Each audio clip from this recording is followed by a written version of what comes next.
আজ আমি আপনাদের অনুষ্ঠান বাড়ির মতন আমসত্ত্ব খেজুর দিয়ে টমেটোর চাটনির রেসিপি বানানো দেখাবো। বানানো একেবারেই সহজ আর খেতে তো ভীষণ ভালো হয়। রেসিপিটা শেষ পর্যন্ত দেখার জন্য আপনাদের কাছে অনুরোধ রইল।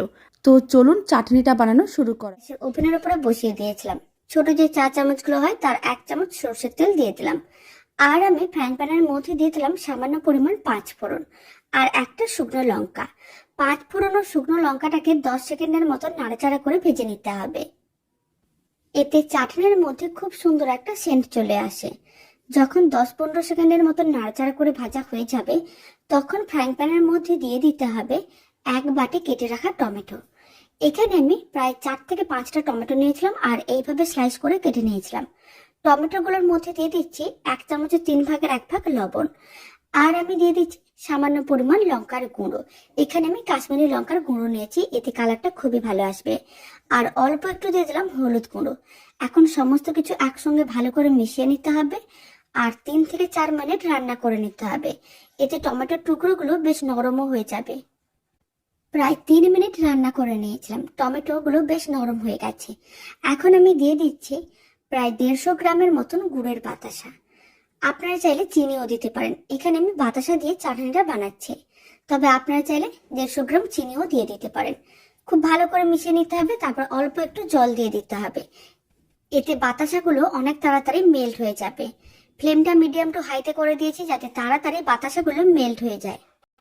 আরো 3 মিনিট এইভাবে রান্না করে নিয়েছিলাম, বাতাসাগুলো মেল্ট হয়ে গেছে। এখন আমি চাটনির মধ্যে দিয়ে দিচ্ছি আমসত্ত্বের টুকরো।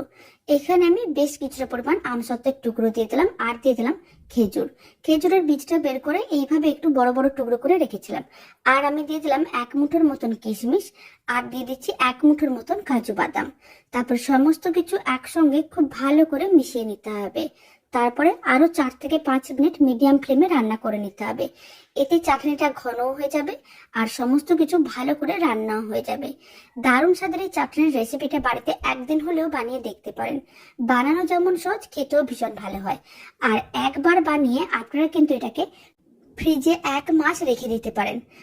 প্রায় 5 মিনিট রান্না করে নিয়েছিলাম, আপনারা দেখুন চাটনিটা বেশ ঘন হয়ে গেছে। এখন ফ্লেমটা অফ করে দিতে হবে, নাহলে লোতে করে দিতে হবে। আর চাটনির মধ্যে দিয়ে দিতে হবে ভাজা মশলার গুঁড়ো। এতে স্বাদ ও গন্ধ দুটোই খুবই ভালো আসবে। এখানে আমি গোটা জিরে, গোটা ধনে ও মৌরিকে শুকনো খোলায় ভেজে গুঁড়ো করে রেখেছিলাম। সে ভাজা মশলার গুঁড়োটা খুব ভালো করে মিশিয়ে নিতে হবে। তারপর লো ফ্লেমে এইভাবে কিছুক্ষণ রান্নাও করতে পারেন, মানে 1 মিনিটের মতন, নাহলে ফ্লেমটা অফ করে দিতে পারেন। আর দারুণ স্বাদের চাটনিটা একেবারেই রেডি। এবার একটা সার্ভিং বোলের মধ্যে সার্ভ করে নিচ্ছি।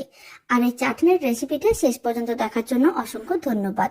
ভালো লেগে থাকলে আপনারা যদি ফেসবুক থেকে রেসিপিটা দেখছেন, পেজটিকে ফলো করে নেওয়ার অনুরোধ রইল। ইউটিউব থেকে দেখলে চ্যানেলটি সাবস্ক্রাইব করে নেওয়ার অনুরোধ রইল। পাশে থাকা বেল আইকনটি প্রেস করে নেবেন নতুন রেসিপির আপডেট সবার আগে পাওয়ার জন্য। আর বাড়িতে বানালে কমেন্ট বক্সে জানাতে একেবারেই ভুলবেন না। খেয়ে